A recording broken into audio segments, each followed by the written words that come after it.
Before we begin, a quick content warning. This episode includes discussion of violence that may be disturbing to some listeners.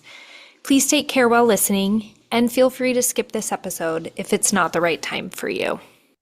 Welcome, everyone. In this episode, we are going to be talking about coping with difficult events. And in this episode, we hope that you feel validated and that you are not alone in coping with difficult events.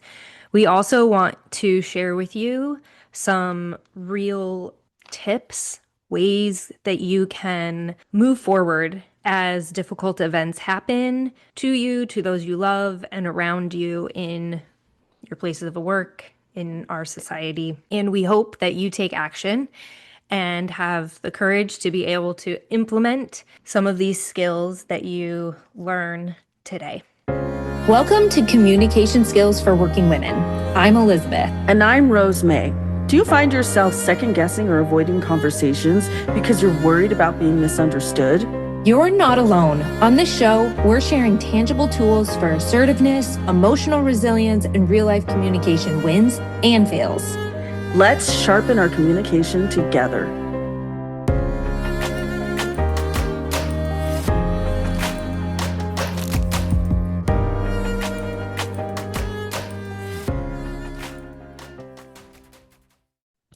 I guess we just jump right into it. This week has been difficult for so many people for so many reasons.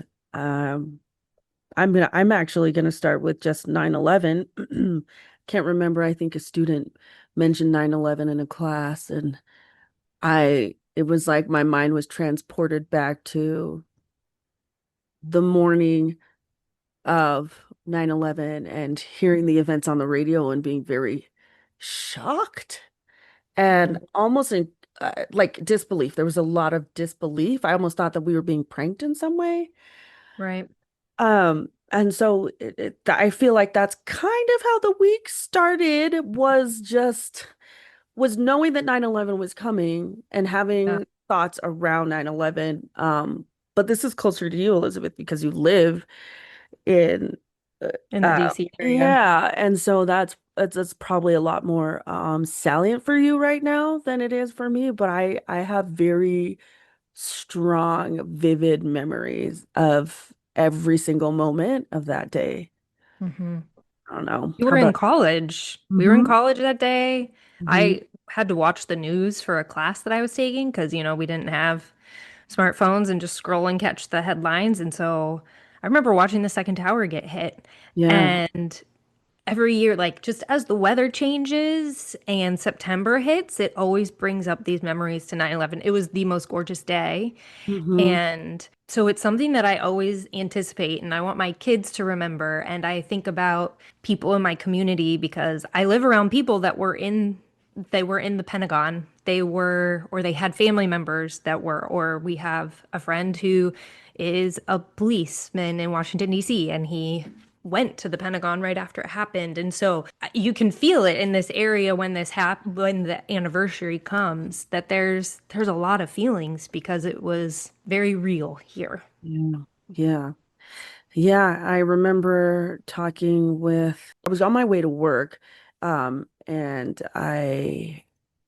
drove I drove like this giant van. And anyways, we were working with children, and so we were picking them up and from school, and it was like a social skills program, but there were always two of us colleagues together, and we talked about it the whole like hour that we were driving around. There are just so many feelings, like even as I'm talking about it right now, and my brain and my mind and my body is being transported to that 15 passenger van and sitting in the front seat. Like all of the feelings have suddenly like come back to me. It was such a terrible, terrible, awful, scary, Hmm. unpredictable day. This week, you texted me first Mm, on Wednesday, and you were just like, things are kind of off today. I just knew things were gonna kind of be off today. And I was like, what happened? What's going on? And so, sorry, I'm just totally jumping to the day before. no, you're good. No, I started with 9/11 because that was on my mind in the beginning of the week. Right. No. Yes, it And then, was like very much so anticipating it this week. And yeah, then on Wednesday, I get this message from Rosemary, and I'm like, what's going on?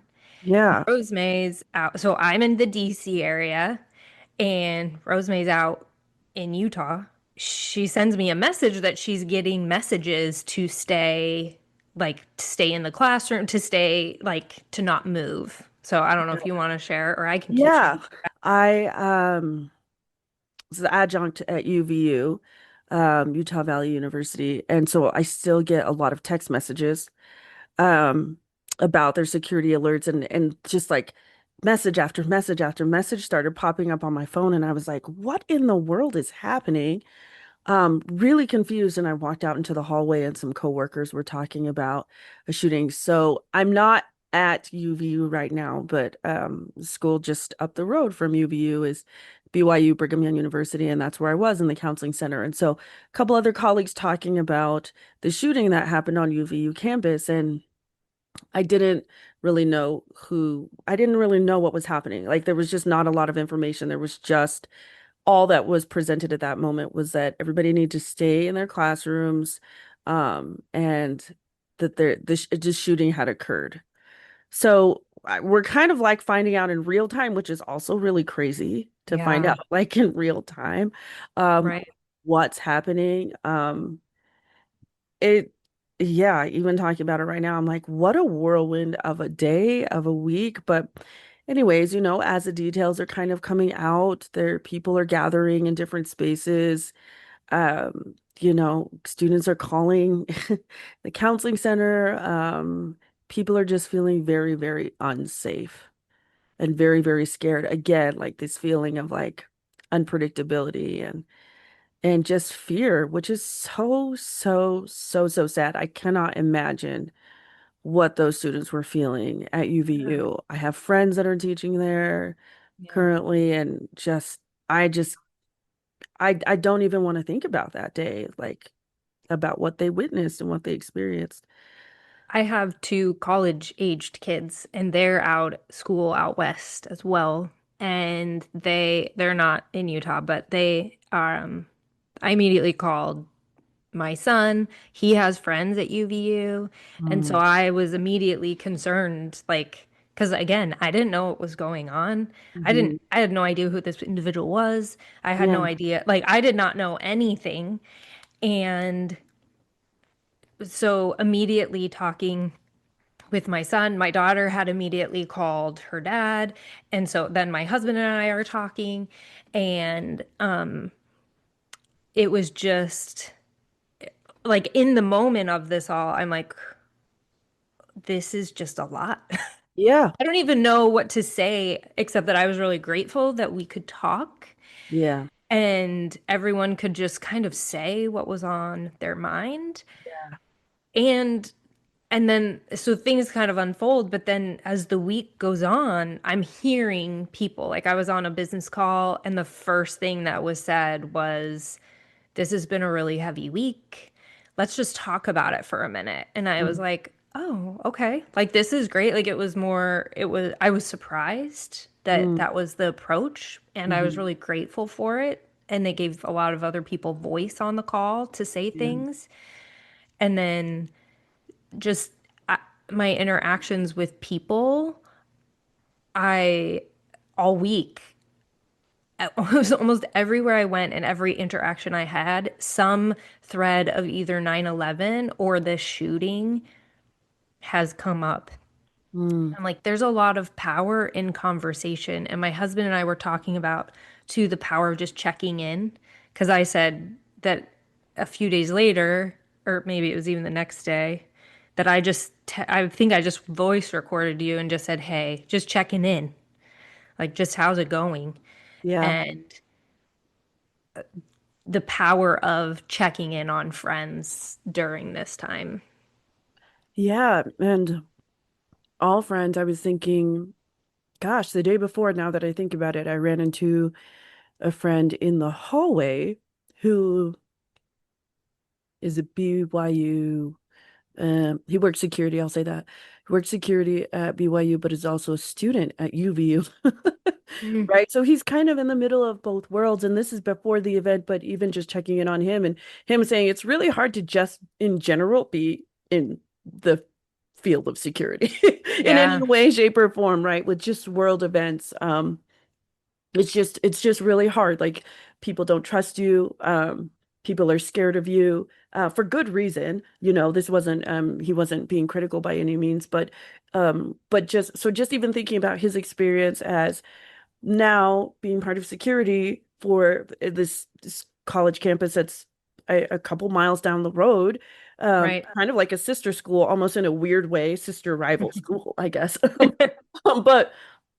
But even like what he must be experiencing as he's thinking about his experience as a student in one place and his experience to protect. And remember, they couldn't find the perpetrator for quite some time, right? And so even just the fear of just the fear of being safe in Yeah. general, right? And providing safety for students on campus. And I thought about reaching out a couple times and I didn't, and I should have just to check in. And at the same time, I was like, I'm in the counseling center here. UVU's shut down Mhm. and we are absorbing and supporting their needs. And it was just crazy. And I don't I mean I got an influx of crisis appointments in the days that followed, but there was just so much that wasn't unknown and we were trying to figure out how to support other people that I didn't check in, and I did. I had the thought twice and I didn't. I should have, but I appreciate you checking in is what I'm saying, and like following through on that. I just in my own mind I was like, I don't even know what's happening here. Well, How am I going to and check in with somebody else? also, when it comes to to crises or traumatic events, those thoughts can come. And there are also times when I've had those thoughts during different crises, and I've almost thought, am I projecting my feelings onto this person? And I'm Right. kind of thinking, oh, this person's going to be having a hard time, so I'm going to check in on them. So I'm not saying that's what you were thinking. Right, right. I know at times in my life, I've had the thought, oh, I should check in on this person. And then I don't because I've either been like, oh, I'm projecting, or oh, I don't know what to say, or oh, just there could be a million reasons why. Yeah. So, like that clarity piece, even when we're in the middle of trauma or crisis, it can be really grounding of being like, okay, what's the purpose of my call? Like, why would Right. I want to check in on Rose? Well, it was super clear for me. There was no, like, I had no other, I wasn't trying to process my feelings. I Mm. literally wanted to know how Rosemary was doing. And in that moment, I had the capacity to receive whatever she could have Right. been feeling. And so that's also something to consider when you're like getting real clear on something. Do I have the capacity, like if she's losing it, do I have the capacity to give her space to lose it with me? Right. Right. Rosemary Yeah. doesn't lose it very often, I you do guys, lose but it. I do lose it I'm sometimes. I'm more of the lose it one, but that No, you're she not. Ask my pickleball friends. They'll be like, "What is happening right now?" I lose it a lot during pickleball. Um, yes, that, and I think that that's really what it came down to was I was like, I really want to check up on this person, and I don't have the capacity to handle one more person's emotions right now. right, When I'm trying which to I need to be in a space where I can handle all these crisis appointments that might come in, or just supportive of my colleagues. Like there's a lot that's going on down here right now. I keep saying down here, it's because our office is down in the basement. No way. is really down. Yeah. That's also something to consider really in the workplace too. When, I mean, people are dealing with crises all the time. Like, this is a very extreme crisis. Mhm. And when it comes to coping with difficult events, how we cope happens very similarly. When you were saying that you just kept like kind of like this couldn't be happening, this, you're trying to make sense of it. I'm like, that's part of the grieving process where you're in denial and you're going, wait, no, this couldn't happen. And you're kind of negotiating and you're just, you're trying to make sense of those things that's a big sign that this is a traumatic or difficult event, and your Oh, body is immediately grieving and your yeah. mind is immediately trying to make sense of it.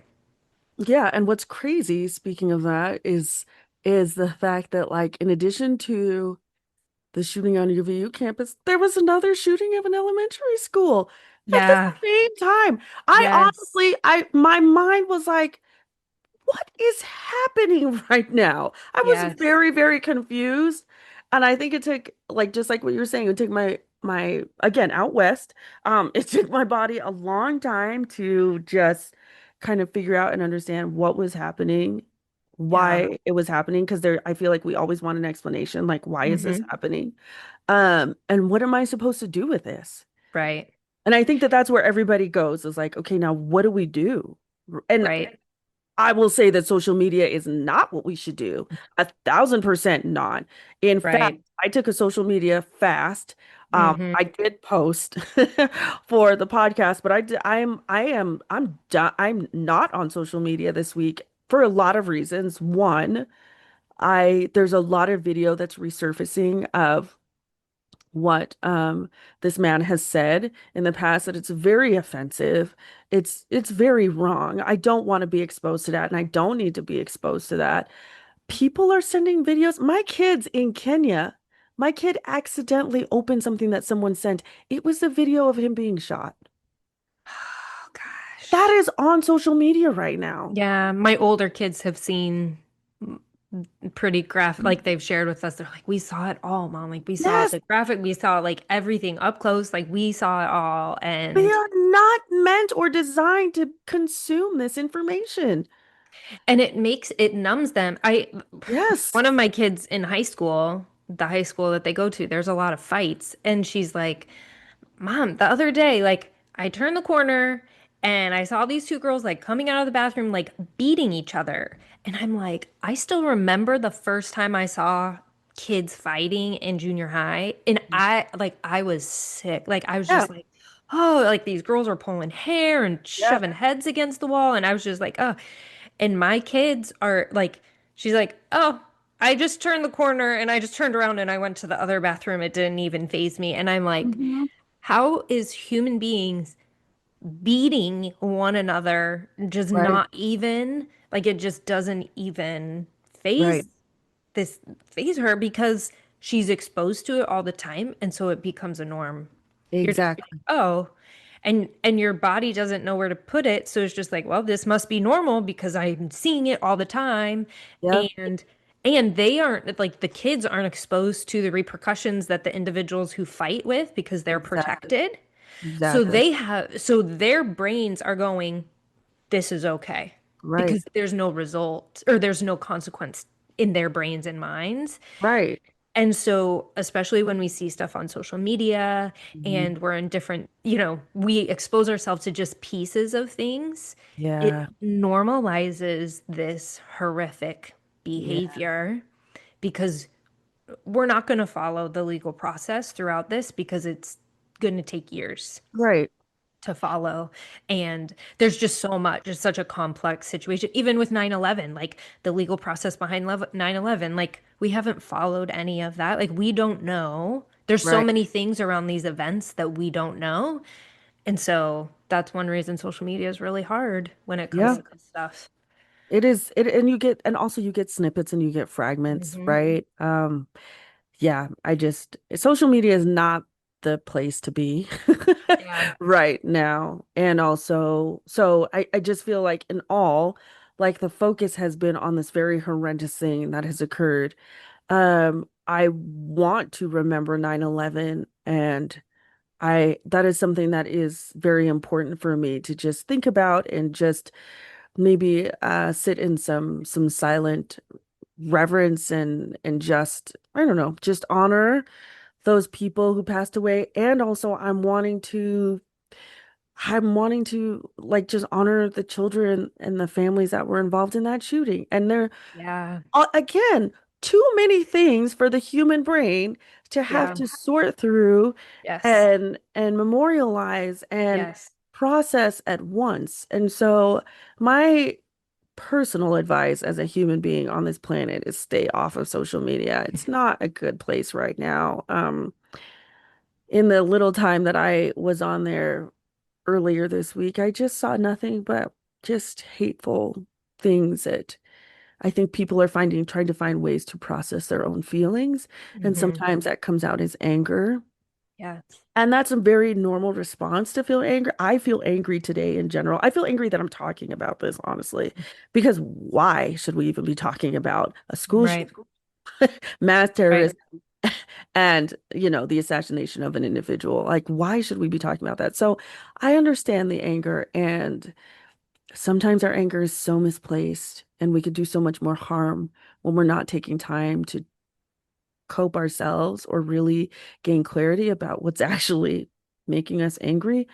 And we Right. just spew words. Yeah.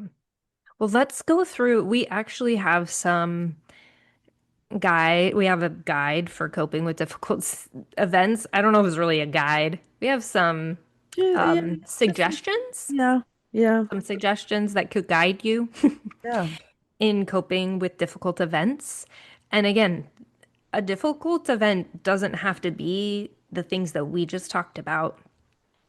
If you are, it can be anything. So these suggestions and guide and tips can be applied to a lot of things in your life. So, coping with difficult events. So, let's talk about some of our common trauma reactions because I think it's important too to recognize what a common trauma reaction could be because sometimes we don't even recognize that we're having a traumatic response or that someone else is having a traumatic response. Hmm. And also, I think that there's this, so I got, there's this idea that if it didn't happen immediately to you, if you weren't there, if you didn't witness it, that you shouldn't have a response. But remember, like our brains are not designed to consume this information. Hmm. It doesn't matter where you are. Like I had a client whose parents live overseas, and he's a student here at BYU, and he called his parents a little bit concerned, and they're like, "Why do you even care? Like, why is this a big deal for you? You don't even go to UVU." He's a college student on a college campus, like Right, 2 miles away, and they had not found the perpetrator, right? right. Even if that wasn't the case, he's putting himself in every college student's position. Yeah, He is every college student, right. right? And so it doesn't matter if you have like a very close association or Hmm. not. Like, I don't have children in elementary school. I have children. When I hear Right, about children, I like children for the most part. right, Like, um, I know people with children, right? I don't have to right. be so intimately connected to feel or to experience the effects of these difficult events. So I also want to normalize like feeling these things or experiencing these things, even when you don't, even when you're when you're farther removed than maybe what you expect you should be. Right. And term, the alleged shooter, he's like a 21, 22, year old young Yeah. man. And Yeah. I immediately was like, oh my gosh, he has a mother, he has a father, he probably Yeah. has siblings. Like his actions haven't just affected him. Like his whole Right. family now carries this burden. Anyone And who knew him, right? anyone who knew him, his teachers, his friends, his roommates, someone who just maybe went out with him like the weekend before, like it so it can hit us all in different ways. Just like you said, you don't have an elementary kid, but I'm like, I have college aged kids, Right. and anyway, there's no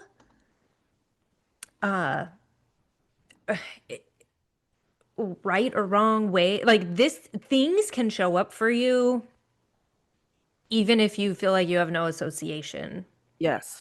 with the event. Right. And you may be having some type of experience. So if you find yourself like talking about it a lot, reliving it, like Yep. talking about like, oh, I was in this place when this happened, Yep. like 9/11. I was in Yep. college, we are both in college, but we have these vivid memories of what happened. So we are reliving that event every time I tell this story of where I Yep. was when that happened, because that My was a traumatic event for me. My mom was in an airplane that morning. oh yeah. Like my family live like I have family that works in New York City. They were in New York City that morning. Like, and I Mhm. was with cousins whose parents were in the city that morning. Like, we were out at school together. And so, no, was I there? But it was very much affecting me in all different ways. And even I was telling my kids about, they were asking me questions about 9/11, and they're like, how did this even happen? Like, were the pilots bad pilots? Like, what happened? I was like, oh, Mhm. there Yeah, it that's wasn't the pilots. And then I explained to them, like, there was no security. Like, you just walked up and walked on an airplane, and they were like, what? what? Yeah. You didn't have to stand in security. I was like, oh yeah, all that came after After. 9/11. Mhm. So, Yeah. Yeah. I don't even remember. Wait a second. This is how bad like my memory is right now, but was there a security line? You but had to, but you had to go to, there was no security? you just walked right to your gate. I have no memory of walking right to the gate, but I also I didn't fly very I was much. gonna say we probably didn't fly much. The only Yeah. reason I remember is because I flew out and Yeah. my Aunt Pam picked me up right at the gate. Yeah. I remember And that. I remember like being able to go like sit with someone at their gate. right. Yeah. And you just put your luggage, you checked your bag. Everyone Yeah. checked a bag then. Like you Yeah. didn't bring a carry-on. Well, Right. You maybe you checked did, your but I bag. don't really remember Yeah, that. no, But mostly all of us checked our bags. Yeah. checked our bags and Yeah. then you just walked up to the gate. Yeah. Yeah. Different times, man. Yeah. Yeah. I So don't know. Maybe someone's gonna be like, no, there was security, but maybe there it was, wasn't maybe there, like like it it. wasn't the way it is now. No. No, No. definitely not what is now. No. Yeah. So But yes, that so reliving or re-experiencing the events, like I said, I don't necessarily have like unwanted memories of the event, but when I do have memories of 9/11, it is like I am physically transported and I am sitting in the car and listening to the radio. But having unwanted memories of the event, avoiding any reminders of the event, I have not been to the 9/11 memorial. And mm, I have it because like I don't know that my tender heart could take that, like honestly. And I'm sure it is a very, very beautiful thing and it would probably create some healing, but that is not a space that I can be in right now. Because it's still like that just really impacted me. And so avoiding reminders of the event is also something that's really, really normal when you're experiencing things that are difficult. I know more than one person who like they purposefully don't remember the date that their parent died. Mm, Like more than one person I know that they know it happened like around, yeah, this time frame, but they don't remember the date because they don't want that date mm, to be consumed by that event. So, yeah, that's real. Yeah. yeah, that's a common trauma reaction. Yeah. Feeling on edge is also a very common trauma reaction or irritability. Sometimes it shows up as more like irritability. Having difficulty focusing or concentrating or even sleeping. All of these things are common reactions to traumatic events.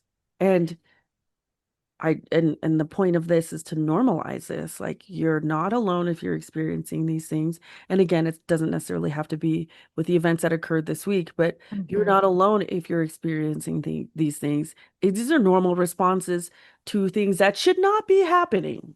Right. Right. And yet And here we are. this is an important thing to know just intellectually to understand these things. If you start noticing these things in another person, For this can sure. expand your capacity to be empathetic or kind to them and recognize like, oh, this person is experiencing a trauma response. Not that you need to talk to them about it or I or think say, you're hey, experiencing a trauma response. because these are when people experience abuse, when people experience death, when people experience Mhm. illness, like all different things can show up as trauma.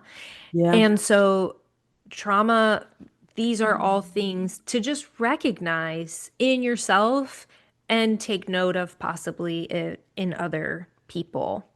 Yeah. So, we have some reactions that are common. And This is under the category. We're going to attach this handout at the end in our show notes so you'll have it. These are trauma, grief reactions. So negative emotions, anxiety or panic attacks, sadness and grief, depression, irritability. Those are all negative emotional responses that can come up that are very common and normal when you've experienced a traumatic event. There are also physical symptoms. We talked a little bit about problems sleeping, but also feeling fatigued or exhausted. Just think about the amount of adrenaline that is pumping through your body when you're hearing about um, a school shooting, right? An elementary school shooting, the panic that just automatically can sometimes be debilitating or that seizes your body. Like, yeah, you're expected to be to experience some level of like fatigue or exhaustion, aches and pains, tensions in your muscles. I know that tension is probably something that I experienced a lot this week. Like I had to remind myself, like consciously remind myself to relax my body, even right now as I'm speaking, like relax my body. Otherwise, it becomes tense and I keep that tension in my muscles. Those are all normal. I shouldn't say those are all common, very common, normal bodily responses that serve a purpose, especially when we are in danger, and also just a response to situations that feel dangerous to us. So recognizing that those are normal. If you're experiencing any of those, they're normal. And another common reaction to feeling is feeling emotionally numb, like just kind of not feeling anything about it. And it doesn't mean that you didn't care. Your body and mind are just processing their emotion in their own time. So I remember so I actually am thinking of two times that I showed up emotionally numb. One was we had just had a traumatic death in our family, and then there was a lot of racial events happening in our community, and I had like no emotional response to these community events. And I remember thinking like, what's wrong with me? Like why like these are things that are impacting my community and the place that I live, but I just couldn't I was dealing with this other thing. I had no ability to process any of that. Yeah. And then I also remember during COVID when the George Floyd stuff, I actually remember you called me Hmm. and I was dealing with actually a different family situation that I actually didn't even recognize that was impacting me so much. Mm. Because when all the George Floyd stuff happened, I was like, why do I feel nothing right now? Like when Yeah. it was just happening, I was like, I'm feeling nothing. Yeah. And I took some time to sit because I was like, this is like, there's something going on. And then as I sat and journaling is a good processing thing for me. Yeah. And I started writing and I was like, oh my gosh. And then I actually went and I did a ride on my Peloton. And well, it was actually my neighbor's Peloton at that time, but I did a ride that and I just remember crying because everything started moving. And Mm. I was alone and I started like yelling and I was like, I'm so mad about this and I'm so mad about that. And I was able to start to process what was happening, but that numbness, that not having a response to something that I felt like I should have had a response to, brought awareness to me that I was in the middle of dealing with some big stuff. Yeah. We should do an episode on that. I think it's really interesting, like our responses in those moments. And I'm pointing out like life events, but also like for me, George Floyd was we had just been evacuated from Brazil Hmm. and it was in the middle of COVID. And I think we were all kind of like we were displaced, we were Yeah. disoriented. You were in an Airbnb. We were in an Airbnb. We didn't know how long we were going to be in an Yeah. Airbnb. And then to watch that and witness that, and the thought of coming back to America to something like this with my kids who were getting ready to go into high school. I think Josiah was in middle school at the time, right? He was in middle school. He Hmm. was just getting ready, and in middle school, getting ready to go into high school. And I just remember, like, so yes, you were dealing with some emotional numbness because of some of the things that were going on in your life. I was dealing with extreme fear and panic for the first time in my life.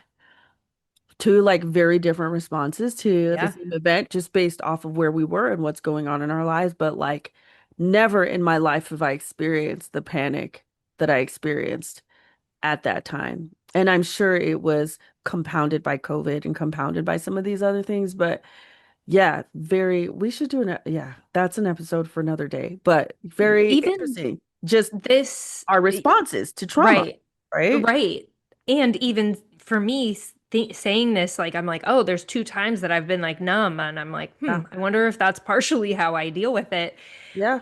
But you talking about that extreme fear as you're describing this, I'm thinking about all these college students. How many of them is this their first or very Yeah. close to their first time living independently? Yep. And all of a sudden, the reality of their safety Yeah. is no more. Like Mhm.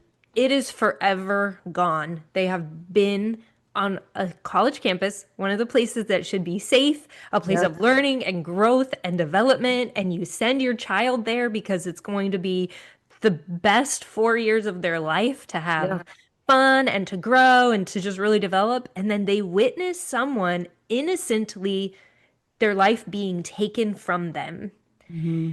and their sense of reality is forever altered Yeah. because they just witnessed a very like this type of event happens at college campuses all over, different topics and different things, but Yeah. that's what I mean by like these types of gatherings happen Yeah. Yeah. They're always happening. Yeah. always, and they're Especially at the expected. beginning of school. Right, Yeah. right, Beginning of the yes, school year. like Yeah. yeah. And so, and it wasn't a mass shooting, it was a targeted shooting. And does your brain even know the difference at that point, because Right. you just witnessed someone lose their life in a way that they shouldn't? Yeah, and I'm just thinking about kids. Like, this is also, it's really important to recognize some of these things, these responses and these reactions in kids. It sometimes may not be immediate, right? So, yeah, so just being aware of kind of how this might show up for a child. Most likely like anger, irritability, maybe depressive symptoms, Yeah, acting out, all of these things. And so, as we're talking about like college students, like also like children, right? Like these children who experience this at this elementary school. And I, I should pull up to see if there, I can't remember if there were fatalities. I feel like the last that I saw, there weren't any. I was trying to stay away from social media, like I said, but the last that I saw, there weren't any fatalities. But even just in elementary school, if your sense of safety is now right, compromised, right? right, Again, a place where kids are supposed to be freaking going to recess, right? And like right, coloring and like learning how to make friends and recognizing that maybe they very much dislike spelling or math or right, whatever it is, like discovering and exploring and is now a place that may always cause some stress and some anxiety. And so just yes, these are things to look out for in adults, but also, recognize them in children's I'm children and adolescents. I was trying to say right. adolescents, but then children. Okay. Children and adolescents as well. And in many middle school, even elementary schools, but middle schools, high schools for sure, they do like a news clip every day. Yeah. And Yeah. so make sure you're talking to your kids and Yeah. like, and even your coworkers, like Yeah. having conversations of just like, what have you seen? Or, I mean, I would ask my kids, what have you seen? But, Yeah. I asked my kids, like, what did you learn about 9/11 at school? Hmm. And then it opened up a conversation. And so, or what Yeah. were you exposed to about 9/11 at school? Opened up a Yeah. conversation. So what can you do? First of all, recognize that your responses are normal. These are normal reactions to abnormal events. right? There's no need for shame. There's no need for this idea that you shouldn't be feeling this way, that you shouldn't, that you should get over this. All the things that we tend to say, these are normal responses, right? Right. To things that Absolutely. should not be happening. Right. Uh, Right. So these tips for healing. So to know what's happening and understand your responses as unpleasant but normal. And we talked about like staying away from social media and things like that. So I too have taken a step from social media, but this morning I had a couple of questions about just some of the things that were going on. So what I do is I check like three or four different news sources that I like to check. And I've found ones that just I feel like are whatever. Figure out what you need to hear and just try to get the information you need to get instead of like scrolling through the endless things. don't So scroll. Our brains were not designed for scrolling. I'm telling you, it's another thing. that is true. Just don't scroll. Like if It's you need to find something, search for that one thing and find it and get off. Like set a timer. I'll be like, also take care of yourself. I think the common idea that we need to just push through, which can be Mhm. very, very true, right? There are some situations like, I mean, I don't have time for a breakdown when kids are coming in for crisis or when I need to be Right, available for a crisis appointment, right. right? And so, yeah, so like taking care of myself, right? That meant like I set a limit on the number of crisis appointments that I had for that day that I left open for that day. I tried to get good sleep. I went to last night. I went to plunge last night. It was fun. I was just gonna say, I was like, and you go to plunge? Yes, I went to cool. I Not did with me, so you fun. don't have to talk to anybody. Wah, wah, but I did end up talking to people. Wah, wah. As Oh, people, I went with two of my other friends, and one of them is like you, like Barbara Walters, like interviewing everyone. And I'm like, just let these people do their plunge. Anyways, so take care of yourself, right? I did that. I am trying to eat. I'm eating right now, actually. And the reason that I'm eating right now, I just said this a few minutes ago, is because like eating grounds me, right? Like in these situations, it helps me to stop, it helps me to chew, it helps me to pay attention to what I'm mhm. doing.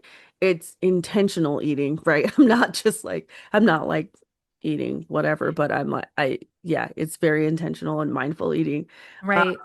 and And it's what good you're food. eating It's too oatmeal. matters. Like when Yes. you're like that intentional eating, like truly eating like root vegetables Yeah, helps ground you. Eating high quality meats and proteins can really ground your body right. I mean, like seriously, that is what it Yeah. is literally doing. So, Yeah. not just like popping back the Skittles. Yeah, no, I'm not popping back Skittles for breakfast this morning. I got my oatmeal and my green smoothie, and that feels good to me. Yeah. That feels really good, Yes. actually. Yeah. So don't rush it. Accept what feelings do or do not come. So if you're in a state of numbness, that's okay. The feelings will come. And when the feelings do come, allow them to come. I love thinking about feelings like waves or clouds, especially when these big feelings come. So, mid-Atlantic Ocean, you get pummeled by these waves. They just like can take you out and rip you up, and that it doesn't last very long. And so I think about that this feeling is going to move on. It might hit me again sooner than I want it to, but it will move. Or you can even just lay outside and watch the clouds pass by and think about your feelings being one of those clouds and it's moving along. Those might sound kind of corny, and they have really helped They're me. helpful. No, they're 1,000% helpful. They're very useful diffusion techniques so we don't get so fused with our thoughts and internalize them to the degree that they are debilitating. So, Right. And yeah. even the mantra, this will not last forever, or Mhm. this is temporary, this is only temporary, is a really powerful. That mantra was very helpful for me this week. Mhm. This is temporary. This is Yeah. temporary. Use your social supports, whatever social supports you have that you have the capacity for. Uh, Not social media supports, yeah, social that's not support. social media is not support. It's just it's not, you guys. It's funny. What was I watching yesterday? Was it yesterday? Day before when I was looking for something, I found like a video was like it must be viral because it's like a couple of clips of like these gorillas at a zoo, I guess, and it's like a mama gorilla and a dad or a dad gorilla. I can't remember which one, but it's and then like two little baby ones. And it's just like it's showing like the mom gorilla like it's so aggravated by this little and they're just naturally doing what they do. It's like these two like baby gorillas. They like one of them hits the other one and then the other one like starts crying and then they start fighting and the mom gorilla's like ah, and then they both like sit quietly and like count it down. And I'm and it's just like videos of that. My point is social media is not support, but it can provide some humor and laughter, which is really, really nice. The best support, though, is human connection with another human being. So, if you have the bandwidth for that, or if you can even like step out of your comfort zone enough to have that support and that connection, that can Yeah. be really, really helpful and healing. How did I start talking about I don't even. Go to plunge with a friend instead of going to plunge alone, or Yeah. send that text message checking in. Or Rosemary's gotten this message from me more than once, uh, something along the lines of like, do you have 8 minutes or do you have 20 minutes? Mhm. Or is your mental capacity enough to like handle my mental, like what I'm dealing with right now? And so let people know, like, I need to I need an outlet and I would really help to talk about this. I'm a Yeah. verbal processor and I just need to talk. Can I talk? And honestly, people usually say yes or no. Like Yeah. they have It's said true. like I've had people say I can't do that right now, but I could do it tomorrow or Hmm. and sometimes I have found too, even just the act of reaching out to another person and just saying like, "Hey, I need to talk." Almost diffuses the feelings without even having to have the conversation, but just the act of reaching out. There's Yeah. probably some psychology behind that that I'm interested in. The act of just reaching out. Mm-hmm. I mean, just the act alone, I feel, is connecting, right? But Yeah, also, you are also stepping outside of yourself, right? You're that's going true. from like a very insular place where people have the tendency to spiral to something a little bit more external. I'm sure, yeah, something like Yeah. that. So you should seek help when your distress isn't getting better after you've been practicing some of these coping skills, right? And remember that it might take some time, right? Some of these events are just fresh. I had a client, a little while ago who um lost a friend at the beginning of the school year. And that was really, really difficult for them.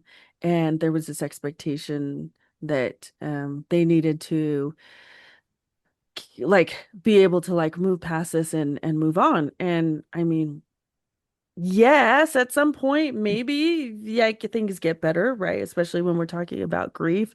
Um, but give yourself some time. If you're noticing though that it's not getting better after some time, like get some help. If you're having prolonged feelings of sadness or depression or long-lasting anxiety, or you're noticing that you're isolating from your friends like longer than normal, or chronic problems with your sleep, or even thoughts of suicide, get help, right? Yeah. Don't do this alone. Don't don't place unreasonable expectations on yourself, but also like don't do this alone. Like reach out to someone, and we'll talk a little bit about like what that help can look like. But find the balance between like giving yourself some time to deal with, y- to even like recognize, identify, and sit with your emotions, Mm-hmm. and when it is going beyond what is reasonable. And 1 week is not reasonable, you guys. Like, it's just not. Again, these are abnormal events. Right. These are very abnormal events. And if you are wondering if your response to things, to any difficult event is normal or not, reach out to someone and ask, find a crisis hotline, get into a counseling center, reach out to a friend and Yeah. even say, like, is this even normal? Yeah. And you might be surprised, and they're going to say, oh my gosh, I'm feeling the exact same way. Yeah. And then there's feelings of normalcy around it, or you could both go, oh, we need to go get some extra help. Yeah. And so there are people and places to support you, and especially during difficult or traumatic events, like these other schools have opened up their crisis lines Mhm. and given resources to support these other schools. When there's school Therapists, shootings, therapists yeah, come in they're and doing do pro pro bono bono work. work. Hmm. Yeah, the community is really coming together, and I've noticed that to be true in many places that when there are events like this, the community comes together and they try to support each other. So it's really important, right, to pay attention to what's going on in your community so Right. you can access these resources. Right. I remember when 9/11 happened, they opened up the counseling services to whoever needed to Yeah. talk Hmm. on campus. And then I was in a bunch of sociology classes, and the next semester, one of the counselors, he came in and he actually talked to us because he had gone out to, they sent a whole bunch of therapists out to New York City, and they would just be in, he was assigned to St. Patrick's Cathedral, and he Hmm. was there, and people would just come and he would just talk with people. Hmm. And so, um, and when we talk about difficult events, like when there's death, like, or illness in your family, like hospice, they Yeah. have all sorts of community resources that anyone can go in, even if they're not using hospice. Yeah. I had a year where 3 people close to me passed away, and over the holidays, I joined a hospice grief group that holiday season, and it was so impactful for me to be able to participate in that. And even like there's coaching services and different, I mean, there's all sorts of services when you're in a difficult situation. Yeah. So reach out, like ask your schools, ask your places of employment. Like there's a lot of resources out there.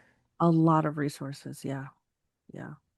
Help can also look like specific trauma-focused counseling. Um, Finding a therapist or counselor who specializes in trauma-focused interventions can be really helpful. Changing up your routine a little bit, right? Like we even talked about, like stepping out of your comfort zone a little bit to go attend a support group or to reach out to someone.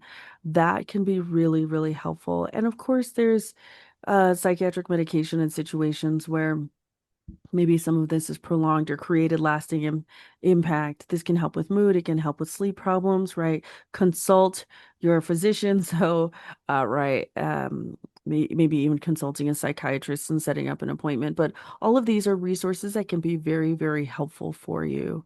Yeah. Tools that can be used to really just mitigate some of the responses or mitigate some of the reactions that you're having. And so take advantage of what's out in your community.